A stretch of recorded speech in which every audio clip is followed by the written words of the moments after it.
commence avec cette détermination du gouvernement congolais à mettre fin aux aventures des groupes armés nationaux et étrangers qui pullulent dans l'est de la RDC. C'est d'un ton ferme que le porte-parole du gouvernement, Lambert Mende, l'a déclaré ce vendredi à la presse. Les FARDC ont chassé, vous le savez, le M23 de ses positions à Kibumba, Rutshuru Centre, Kiwanja et Bunagana. Ce groupe rebelle est actuellement replié dans les collines de Mbouzi et Tchanzu. Le gouvernement de la RDC ne baissera pas les bras après ces différentes victoires. Selon Lambert Mende, l'heure est à la vigilance. Jusqu'à présent, ce sont des redditions individuelles. Nous souhaitons quelque chose de structuré pour nous permettre d'avoir le cœur tranquille. D'autant plus qu'il s'agit d'un mouvement qui dispose de bases arrières, qui a disposé de bases arrières. Beaucoup dépend aussi des pays voisins. Malgré cette victoire militaire, Kinshasa compte poursuivre avec les pourparlers de Kampala. Kampala est important pour arriver à faire prendre à chacun les dispositions et les engagements qu'ils feront tout pour résoudre les contradictions, exercer leurs droits démocratiques, articuler leurs revendications de manière licite. Je pense que c'est en cela que Kampala vaut la peine d'être poursuivi. À propos de l'amnistie à accorder aux rebelles, le gouvernement reste ferme. Les gens qui sont accusés de crimes de guerre sont définitivement non amnistiables. De toute façon, il n'y a aucune possibilité pour amener le gouvernement à violer le droit international. Les récidivistes qui ne peuvent pas croire que d'un trait de plume, nous allons consacrer l'impunité. Je sais que tel est leur souhait, mais c'est quelque chose que nous ne pouvons pas leur garantir. Le M23 vaincu, quel est le sort des autres groupes rebelles? Nous avons un agenda que nous avons rendu public, le président l'a rappelé, mais après viennent immédiatement les FDLR. Par la suite, nous devons nous occuper des ADF Nalou et des résidus de la LRA. Et enfin, les FNL burundais. Ça, c'est pour les groupes armés étrangers qui n'ont rien à faire en RDC avec des armes. Par la suite, nous devons désarmer les groupes armés nationaux. Et sur le terrain, l'armée régulière continue de pilonner les dernières positions du M23 dans les collines de Mbouzi, Tchanzu et Runyoni.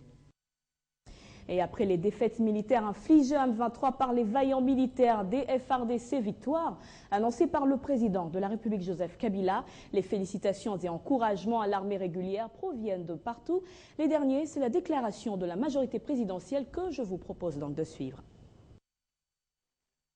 Aux éléments du groupe armé qui vient d'être déguerpi des territoires de Nyiragongo et de Rutshuru à se démobiliser volontairement à la faveur de l'initiative de la région de Grand Lac, faute de quoi nous n'aurons d'autre option que de les y contraindre par la force.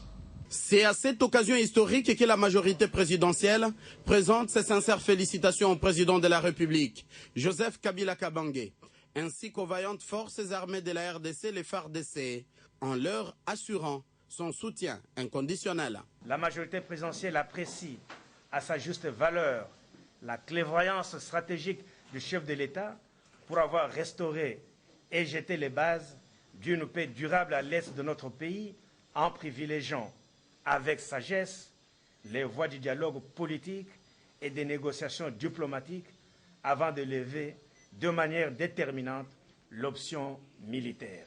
La majorité présidentielle réitère son attachement aux recommandations issues des concertations nationales, base d'une cohésion nationale retrouvée, et appelle de tous ses voeux à l'application de mesures importantes prises par les chefs de l'État visant le bien-être du peuple congolais. Le succès des FARDC sur la ligne de front au Nord Kivu est également applaudi par les jeunes des partis politiques qui élèvent leur voix. Ceux de l'AFDC, l'Alliance des forces démocratiques du Congo, ont d'abord félicité le chef de l'État avant d'encourager les forces loyalistes. Claude Biringanine. Depuis Kinshasa, la capitale, où les visages s'éclaircissent de plus en plus, à la suite des bonnes nouvelles en provenance de la ligne de front au Nord Kivu, des félicitations fusent. Personne ne veut rester indifférent face à cette performance des FARDC. Dans les partis politiques, c'est aussi la jeunesse qui salue les exploits des forces combattantes. C'est ici pour nous l'occasion d'encourager les forces armées de la République démocratique du Congo pour leurs efforts au prix du sacrifice afin de sauvegarder l'intégrité territoriale de la RDC. Pour cette jeunesse de l'Alliance des forces démocratiques pour le Congo, l'un des partis phares de la majorité présidentielle, l'Oscar revient d'abord au président de la République, chef suprême de l'armée. La Ligue des jeunes de l'Alliance des forces démocratiques du Congo, rangée derrière vous, sous l'impulsion de son autorité morale, Modeste Bahati Lukwebo, vous félicite de votre engagement de mettre fin à cette aventure des ennemis du peuple congolais. Et d'honneur, chant et danse. C'est en héros que les forces armées de la RDC étaient accueillies par les populations des localités passées sous leur contrôle, une population qui a sa part dans ces victoires. À la population meurtrie du Nord Kivu, la Ligue des jeunes de l'Alliance des forces démocratiques du Congo exprime toute sa compassion et lui demande d'être sereine et de compter sur les efforts des autorités du pays pour le rétablissement d'une paix durable. Les combats se poursuivent sur les dernières positions du M23, à l'avantage toujours des FARDC, et bien que le retour d'une paix totale ne soit pas immédiate, au Nord Kivu, la population y parie désormais. Autre titre d'actualité, c'est la configuration des prix de produits de première nécessité sur le marché qui a été remise ce vendredi au gouverneur de la ville de Kinshasa par le ministre de l'économie. Jean-Paul Nemoyato a fait le point avec tous les bourgmestres de Kinshasa et les administrateurs des marchés sur les nouveaux prix à faire appliquer. Fin octobre, je confirme en présence de mes partenaires Talo ya Biloko et Kokita. Telle était la promesse du ministre de l'économie il y a quelques jours. Mais lorsque le délai, suite à des imprévus, était dépassé, la population n'avait pas tardé à réagir.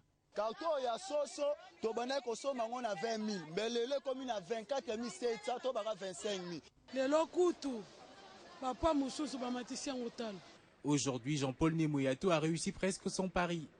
Première étape, la capitale congolaise, d'où le sens même de sa présence ici, à l'hôtel de ville, où il devait échanger avec les bourgmestres. Je suis venu remettre officiellement à son Excellence, Monsieur le gouverneur de la ville de Kinshasa, la configuration donc de la structure des prix pour que le gouvernement provincial puisse saisir cette occasion pour suivre donc ce prix tel qu'ils doivent être appliqués au niveau des détails.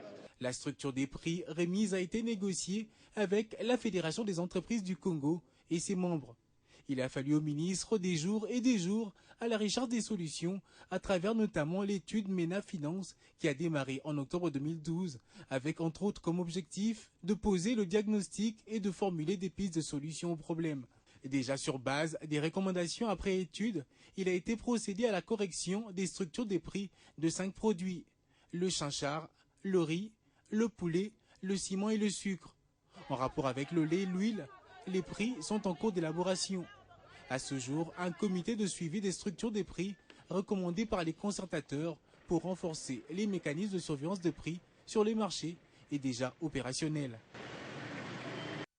Et on revient sur la journée internationale de l'épargne en RDC, une journée qui avait pour objectif de sensibiliser le grand public. Pour Mutombo Mwananyembo, l'épargne à l'école est une priorité. Et donc plusieurs élèves venus des différents établissements scolaires à travers la capitale ont été éduqués sur la culture d'épargne pour assurer un bel avenir. Mathieu Kamango. Sécurisation des avoirs des données. Même en termes de billets de banque, une banque peut prendre feu. Mais il n'y aura pas beaucoup de billets de banque qui vont brûler. D'abord, les billets de banque sont versés à la banque centrale, souvent. Mais les banques gardent quand même quelques billets pour faire face aux besoins de la clientèle. Outre l'objectif de sensibiliser les grands publics, les enfants, dont les élèves, ont été mis au parfum du rôle, de l'importance et du bienfait de l'épargne à constituer auprès des banques, des coopératives d'épargne et de crédit, ainsi que des institutions de microfinance agréées à la Banque centrale du Congo. Après le témoignage de quelques élèves et l'exposé des institutions financières et partenaires, le gouverneur de la Banque centrale du Congo a encouragé la population congolaise à épargner, soulignant que la RDC figure sur les pays à faible taux de la bancarisation et de l'épargne. Les paris devraient être relevés.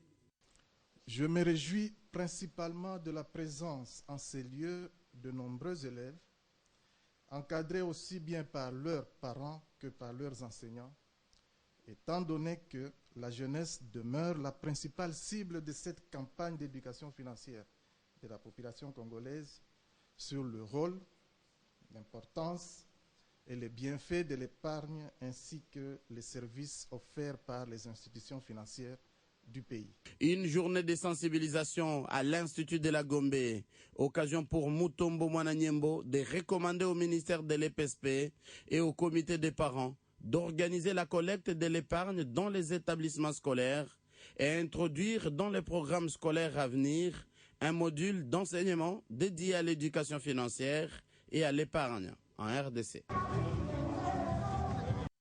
Tout à fait autre chose à présent. Vous vous souviendrez que lors de son dernier passage dans quelques hospices de Kinshasa en décembre dernier, l'épouse du chef de l'État avait promis de les doter d'un véhicule chacun pour leur déplacement et surtout pour les cas d'urgence médicale. Chose promise, chose due, ce vendredi, ces personnes de troisième âge voient cette promesse se réaliser.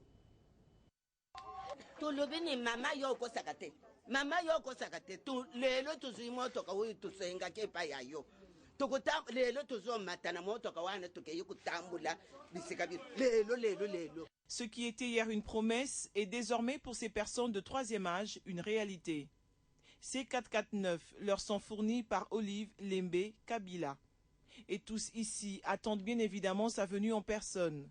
La première dame se fait plutôt représenter par Henri Kitenge, son directeur de cabinet. Nous sommes à l'hospice Lomami à Kitambo. Ce centre est le premier à être servi.